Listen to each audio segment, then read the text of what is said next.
샬롬, 2023년 4월 28일 금요일입니다. 기도하겠습니다. 주님, 오늘도 주의 말씀으로 하루를 시작합니다. 사랑하는 주님, 나사렛 예수의 이름으로 일어나 걷게 하소서. 성령의 능력으로 일어나 걷게 하소서. 예수님의 이름으로 기도드립니다. 아멘. 오늘의 말씀은 열왕기하 2장입니다. 여호와께서 회오리 바람으로 엘리야를 하늘로 올리고자 하실 때에 엘리야가 엘리사와 더불어 길갈에서 나가더니 엘리야가 엘리사에게 이르되 청하건대 너는 여기 머물라. 여호와께서 나를 베델로 보내시느니라 하니 엘리사가 이르되 여호와께서 살아계심과 당신의 영혼이 살아있음을 두고 맹세하노니 내가 당신을 떠나지 아니하겠나이다 하는지라. 이에 두 사람이 베델로 내려가니 베델에 있는 선지자의 제자들이 엘리사에게로 나와 그에게 이르되 여호와께서 오늘 당신의 선생을 당신의 머리 위로 데려가실 줄을 아시나이까 하니 이르되 나도 또한 아노니 너희는 잠잠하라 하니라. 엘리야가 그에게 이르되 엘리사야 청하건대 너는 여기 머물라. 여호와께서 나를 여리고로 보내시느니라. 엘리사가 이르되 여호와께서 살아계심과 당신의 영혼이 살아있음을 두고 맹세하노니 내가 당신을 떠나지 아니하겠나이다 하니라. 그들이 여리고에 이르매 여리고에 있는 선지자의 제자들이 엘리사에게 나와 이르되 여호와께서 오늘 당신의 선생을 당신의 머리 위로 데려가실 줄을 아시나이까 하니 엘리사가 이르되 나도 아노니 너희는 잠잠하라. 엘리야가 또 엘리사에게 이르되 청하건대 너는 여기 머물라. 여호와께서 나를 요단으로 보내시느니라 하니 그가 이르되 여호와께서 살아계심과 당신의 영혼이 살아있음을 두고 맹세하노니 내가 당신을 떠나지 아니하겠나이다 하는지라. 이에 두 사람이 가니라. 선지자의 제자 50명이 가서 멀리 서서 바라보매 그 두 사람이 요단가에 서 있더니 엘리야가 겉옷을 가지고 말아 물을 치매 물이 이리저리 갈라지고 두 사람이 마른 땅 위로 건너더라. 건너매 엘리야가 엘리사에게 이르되 나를 내게서 데려감을 당하기 전에 내가 내게 어떻게 할지를 구하라. 엘리사가 이르되 당신의 성령이 하시는 역사가 갑절이나 내게 있게 하소서 하는지라. 이르되 내가 어려운 일을 구하는도다. 그러나 나를 내게서 데려가시는 것을 내가 보면 그 일이 내게 이루어지려니와 그렇지 아니하면 이루어지지 아니하리라 하고 두 사람이 길을 가며 말하더니 불수레와 불말들이 두 사람을 갈라놓고 엘리야가 회오리 바람으로 하늘로 올라가더라. 엘리사가 보고 소리 지르되 내 아버지여 내 아버지여 이스라엘의 병거와 그 마병이여 하더니 다시 보이지 아니하는지라. 이에 엘리사가 자기의 옷을 잡아 둘로 찢고 엘리야의 몸에서 떨어진 겉옷을 주워 가지고 돌아와 요단 언덕에 서서 엘리야의 몸에서 떨어진 그의 겉옷을 가지고 물을 치며 이르되 엘리야의 하나님 여호와는 어디 계시니까 하고 그도 물을 치매 물이 이리저리 갈라지고 엘리사가 건너니라. 맞은편 여리고에 있는 선지자의 제자들이 그를 보며 말하기를 엘리야의 성령이 하시는 역사가 엘리사 위에 머물렀다 하고 가서 그에게로 나아가 땅에 엎드려 그에게 경배하고 그에게 이르되 당신의 종들에게 용감한 사람 50명이 있으니 청하건대 그들이 가서 당신의 주인을 찾게 하소서. 염려하건대 여호와의 성령이 그를 들고 가다가 어느 산에나 어느 골짜기에 던지셨을까 하나이다 하니라. 엘리사가 이르되 보내지 말라 하나 무리가 그로 부끄러워하도록 강청하매 보내라 한지라. 그들이 50명을 보냈더니 사흘 동안을 잣대 발견하지 못하고 엘리사가 여리고에 머무는 중에 무리가 그에게 돌아오니 엘리사가 그들에게 이르되 내가 가지 말라고 너희에게 이르지 아니하였느냐 하였더라. 그 성읍 사람들이 엘리사에게 말하되 우리 주인께서 보시는 바와 같이 이 성읍의 위치는 좋으나 물이 나쁨으로 토산이 익지 못하고 떨어지나이다. 엘리사가 이르되 새 그릇에 소금을 담아 내게로 가져오라 하매 곧 가져온지라. 엘리사가 물근원으로 나아가서 소금을 그 가운데에 던지며 이르되 여호와의 말씀이 내가 이 불을 고쳤으니 이로부터 다시는 죽음이나 열매 맺지 못함이 없을지니라 하셨느니라 하니 그 물이 엘리사가 한 말과 같이 고쳐져서 오늘에 이르렀더라. 엘리사가 거기서 베델로 올라가더니 그가 길에서 올라갈 때에 작은 아이들이 성읍에서 나와 그를 조롱하여 이르되 대머리여 올라가라 대머리여 올라가라 하는지라.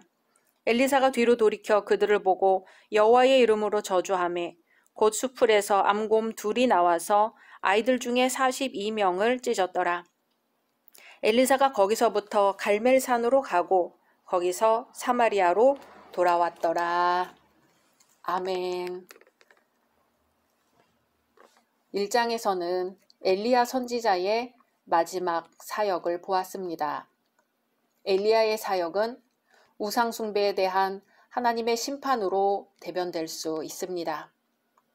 오늘 말씀에서는 엘리야 선지자의 활동을 마감하며 새로운 선지자의 사역을 예고합니다. 1절에서 11절은 엘리야가 엘리사에게 자신의 모든 권위를 위임하고 승천하는 장면입니다. 먼저 엘리야는 그의 승천에 앞서 후계자 엘리사를 연단하기 위한 여행을 떠납니다. 길갈에서 베델로, 또 여리고로, 또 요단으로 험난하고 고된 여행을 하지요. 이 과정에서 엘리야는 엘리사로 하여금 여행을 포기하도록 종용합니다. 사실 엘리야가 엘리사에게 여행을 포기하도록 3번씩이나 간청한 것은 엘리사로 하여금 하나님의 종으로서의 자세를 시험하기 위한 것이었지요. 이것은 마치 예수께서 베드로에게 하나님의 나라를 위한 대업을 맡기시면서 내가 이 사람들보다 나를 더 사랑하느냐라고 3번씩 같은 질문을 하신 것과 같습니다. 진정 하나님의 사람으로서의 험난한 길은 외모로만 나타나는 영광된 길이 아니라 몸과 마음을 다 바쳐 환난과 어려움을 무릅쓰도록 죽도록 충성하는 것이기 때문에 마음을 더욱 굳게 하지 않으면 안 되기 때문입니다. 엘리사는 이러한 스승의 시험을 훌륭하게 통과했습니다.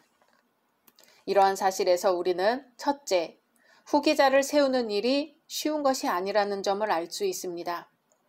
예수님의 12제자들이 3년 동안 예수님을 따라다니면서 예수님의 가르침과 이적을 체험하고서도 결정적인 순간에 가서는 모두 예수를 버리고 흩어진 사실이 이러한 것을 잘 나타내 줍니다.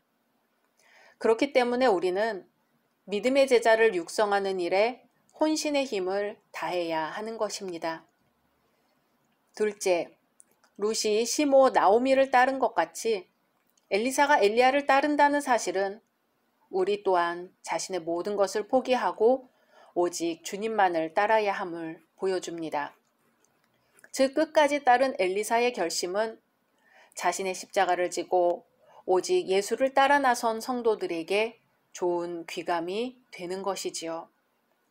이제 엘리사가 엘리야의 시험을 무사히 통과하자 엘리야는 선지학교의 생도들에게 엘리사가 후계자임을 공공연히 나타냈습니다. 즉 엘리야의 이러한 여행의 또 다른 목적은 바로 엘리사를 자신의 후계자로 부각시키기 위한 것이었습니다.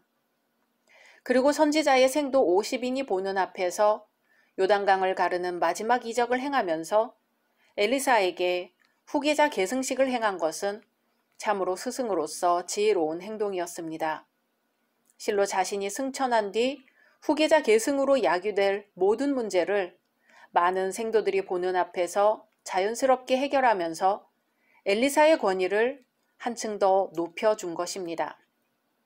서로 높은 자리에 앉기 위해 다투었던 예수님의 제자들을 생각해 볼 때 엘리야의 처신은 참으로 훌륭한 것이었습니다.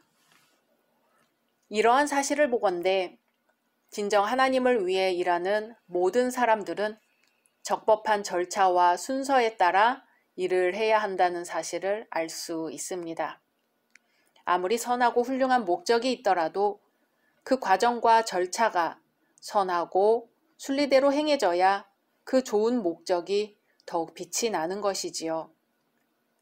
10절에서 엘리야는 자신의 승천을 자기 영광으로 남기지 않고 오직 후계자를 위한 증거로 남겼습니다. 이것은 하나님의 주권에 대한 철저한 인정임과 동시에 제자에 대한 뜨거운 사랑을 나타내는 것입니다. 또 자신의 영광에 대한 깊은 겸손의 모습이기도 합니다. 실제로 엘리야의 승천은 호련히 이루어졌지만 자신의 영광을 의도적으로 나타내려는 엘리야의 모습은 전혀 찾아볼 수 없습니다. 이처럼 하나님의 종된 우리는 주의 영광을 얻는 마지막 순간까지도 겸손해야 하는 것입니다.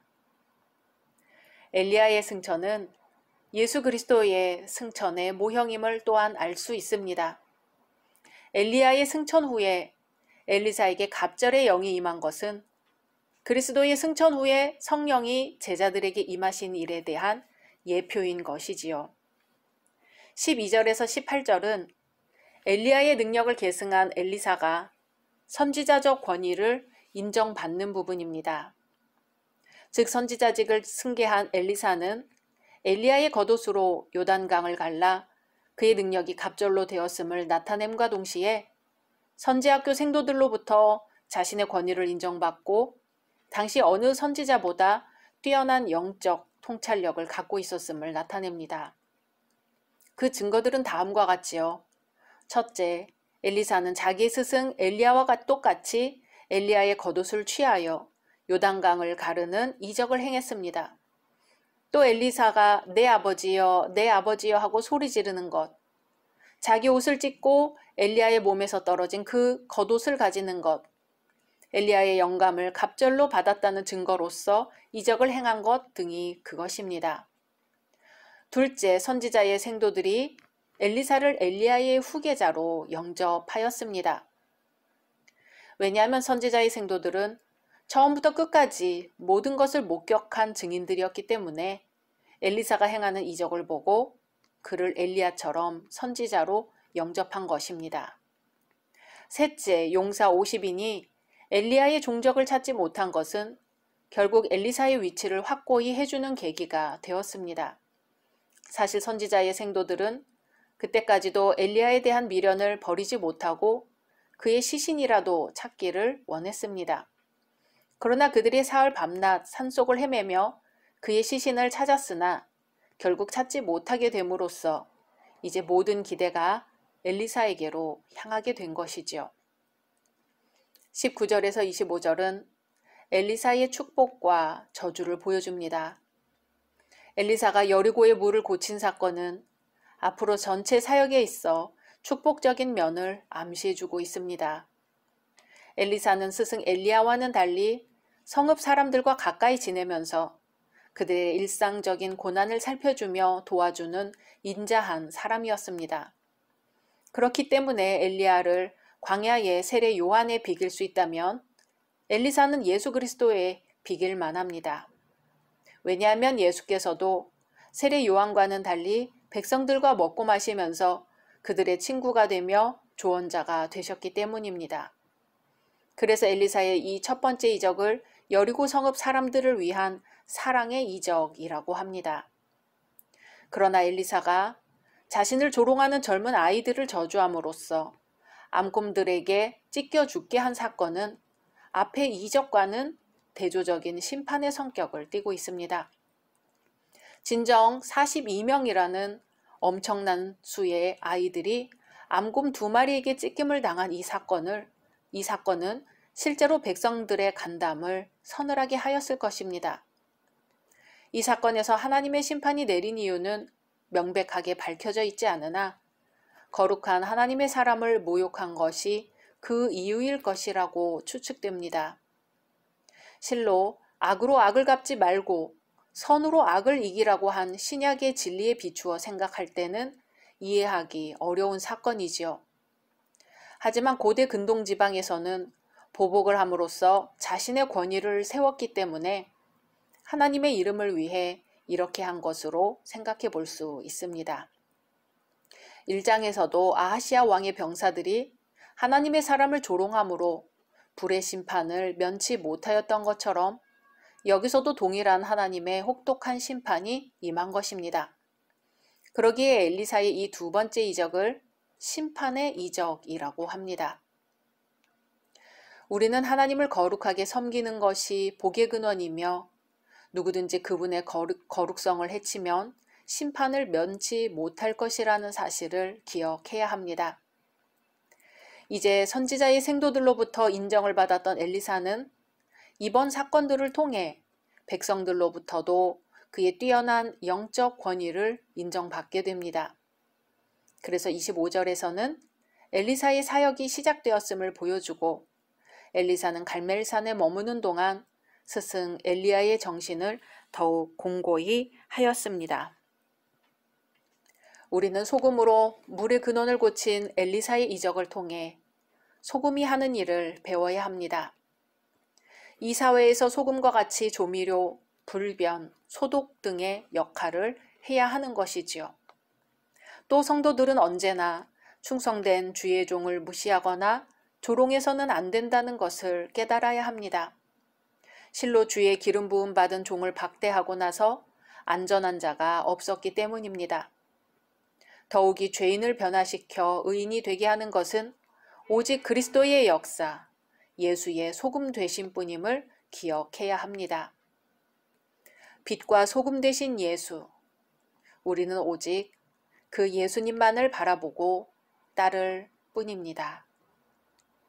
각자 말씀 묵상하신 후 주기도문으로 마치겠습니다.